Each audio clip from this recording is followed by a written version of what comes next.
Gambling Regulation. Lessons from Australia for the Asian gambling sector. Well, it's very disappointing after that introduction that you have to listen to me, but I'll do my best to be as erudite as that introduction.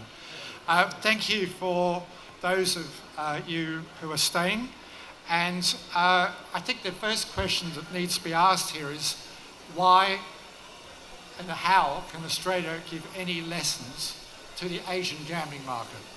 Now, for those of you who read the gambling press, you would have seen there's been a considerable number of developments which have occurred in recent times in Australia.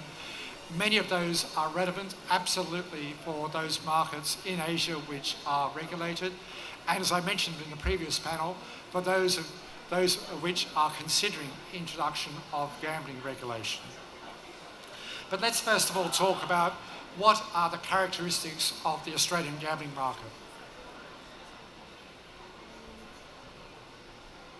Okay, so from Australia's perspective, it's recognised globally as being a very mature gambling market. There's been forms of gambling in Australia which has been regulated for at least 125 years. A number of activities are formally licensed in very strict legislation, very cumbersome legislation, mostly at the state and territory level, of which there are 8. So there are different laws in Australia dealing with licensing of casinos, betting, lotteries, slot machines in respect of venues, as well as other forms of gambling, which is partly the reason why I made that comment in respect of India, in respect of other forms of gambling being subject to licensing. I have in my office hard copies of the gambling laws which take up a cupboard. There are 125 different pieces of legislation dealing with gambling regulation in Australia. And my warning for those in Asia is please don't go down the same line. But I think it will be challenging. In Australia as well, we've got differences in regulatory systems between terrestrial and online. And so as a whole, the Australian system is perceived to be permissive. Licensing is available for most forms of gambling activity, but it is also prohibited.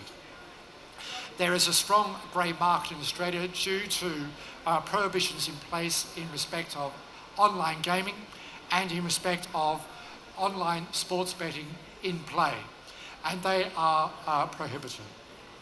So as against Asian markets, which are either mature in some cases with long-established forms of gambling activity, such as in Hong Kong, in respect of HKGC, but in respect of some of the IRs, which obviously have now been established for some time in Singapore. But otherwise, the forms of licensed gambling activity is generally limited, whether it be in respect of all those different forms of gambling which I mentioned in Australia. Very few of those are subject to a specific form of licensing regulation in Asia. Mostly terrestrial, very limited licensing in respect of online gambling. So generally, the position in Asia is in respect of if there's a form of gambling activity, it is often subject of an exclusive license, or it's not permitted. In other words, generally prohibited and unlawful, leading to a significant grey market because it is not permitted activities. So from that, as I mentioned beforehand, that would suggest there are few similarities that exist between Australia and Asia. Limited licensed gambling. Laws are often archaic, for example in Malaysia or Thailand or other markets where the laws are incredibly out of date and haven't really been the subject of focus for a long time, certainly not with a specialist eye to ensure there's specific regulatory systems in place. Indeed, in Singapore's laws, when they were first developed, they took the Australian example and implemented those laws in respect of Singapore. Of course, they've been well and truly reformed since then, particularly with the new unitary gambling regulator. But there are lessons. In Australia, the casinos are tourist destinations, as is the case with the IRs. There are rules in respect of local participation, in respect of all forms of gambling in Australia. In Asia, obviously in somewhere like Singapore, there are various restrictions placed in respect of participation by locals, the amount which they may actually wager in the course of a day, or loss limits. Certainly in respect of gambling regulation, one of the principal results has been significant government revenues. In a number of states, the revenues which are generated from gambling are reaching about 10% of the gambling regulation, of the total revenues in respect of a state. That is always an opportunity which is available where gambling is brought into place. And at the end of the day, there is concern about unlawful criminal acts, and so therefore that is part of the rationale for the regulatory system in Australia. So we can start seeing that there are similarities in respect of the approach towards gambling regulation that's been developed in Australia and may be relevant in Asia.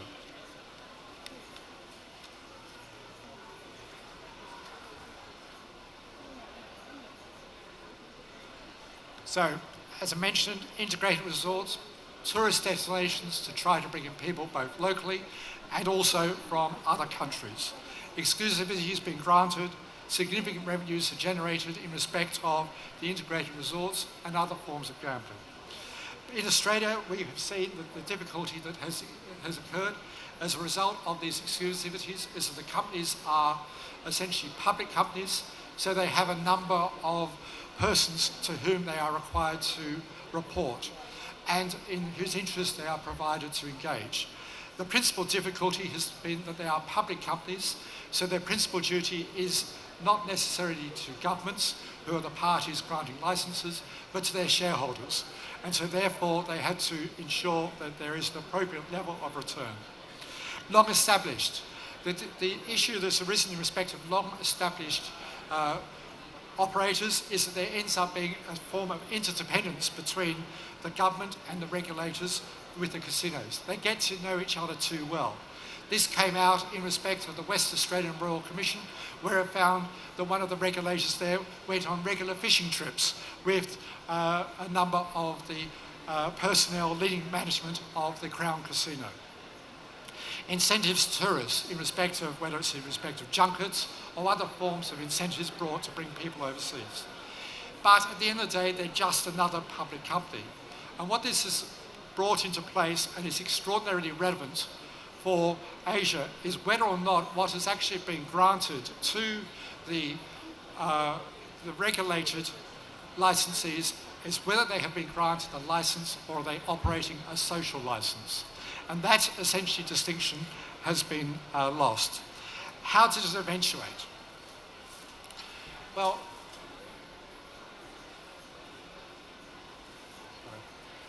it led to, first of all, arrests of marketing representatives of one of the casinos in China. Incentives for VIPs through junkets, private rooms, was the subject of numerous media investigations. It became front page news, unwelcome news for the operators. It subsequently led to very significant governmental inquiries conducted over a number of months, and essentially opened the books in respect of the casinos the two leading casino operators in Australia. Found multiple breaches of the law, lack of governance coming from the operators, and numerous compliance failures, which came out in the public space. So what has that led to? It's led to considerable enforcement of the gambling laws. Significant fines in respect not just of tens of millions of dollars, but in respect of up to $100 million by each state. Questions as to the suitability. Indeed, the two largest casino operators in Australia at the moment are either unsuitable or at risk of becoming unsuitable in respect of their operations. They had an outside manager appointed to operate the casino in respect of Sydney, in respect of Queensland casinos of the Star. Anti-money laundering investigations leading to last week an agreed penalty being approved by the court against Crown Casino of 450 million Australian dollars, which is a very significant sum. And then prosecutions of the directors, and a number of the key personnel of the Star City Casino. So the risk is, in respect of suspension of license, appointment of the manager, fines, remediation plans, very public, which they have to live up to, prohibition on junkets, and increased responsible gambling controls through cashless play, requirement that anyone who enters have the capability to pay with loss or time limits. So why is this going to be relevant? I'm going to come on to the point for Asia in a second. We've talked about significant fines in Asia from Austrac, AML, CTF, $450 million, compliance plans, inordinately onerous, enhanced customer due diligence, personal liability for the principals, and the corporate structures not being subject to normal public company rules, as would be the case by the licensees, but being predetermined or very closely controlled by the gambling regulator, which was never expected, and indeed in most countries would not be expected, whether in the regulated or less regulated space. That has resulted in the operators becoming less viable, much more intrusive regulation, severe risk at whether or not they'll be allowed to have any return on investment if there's a further breach. The licenses will have been removed. Severe damage to regulation. They are complete dirt. It's in the minds in respect of whether they can be trusted. Unreliability is the long-term future. And a regulatory domino effect. And this is something to really watch out for, whatever you're talking about. If an operator is found to be unsuitable in one jurisdiction, it then is subject to review in another jurisdiction as whether they remain suitable in respect of that. So if you find that you have an integrated resort or a casino in Macau in respect of other jurisdictions, there's every right for those other jurisdictions to call into question the operations in respect of another jurisdiction, the jurisdictions being investigated to determine whether they're right. For example, in the Sydney inquiry in respect of Crown had no casino, and it was all a review in respect of the interstate casinos operations as to whether or not they were appropriate, which embarrassed horribly the Victorian government. I can now talk about betting, but I'm running out of time, so I'll go very quickly in respect of the Australian position.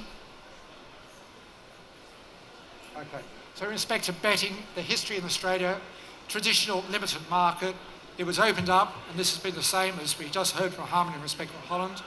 Relaxation of the restrictions, non-exclusive, very limited exclusivity remain. Enabled considerable flexibility for the operators about how they could advertise, the products that could be provided, and the traditional laws were repealed. That has led to reaction in respect of widespread advertising, inducements, a bit like the Wild West, and then novelty markets being developed in respect of matters that were not traditionally associated with sports betting. Reaction has led stringent restrictions on advertising, prohibition on inducements, increased AML responses, targeting of the grey market. On the other hand, there's been significant grey market growth as a result of the increased regulatory restrictions and because of the increased taxes and returns that have been generated.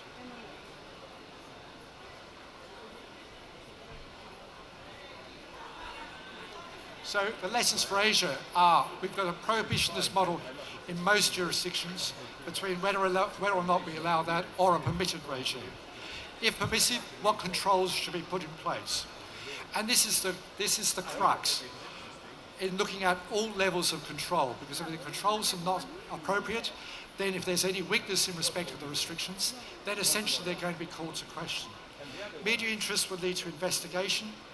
Will the grey restrictions work? In Australia, they have not. There is still a significant grey market despite very active investigations being conducted by the regulator and a potential for money laundering. I'm just going to stop there because I realise I've run out of time and I don't ever have time for a couple of questions. So my apologies for running over.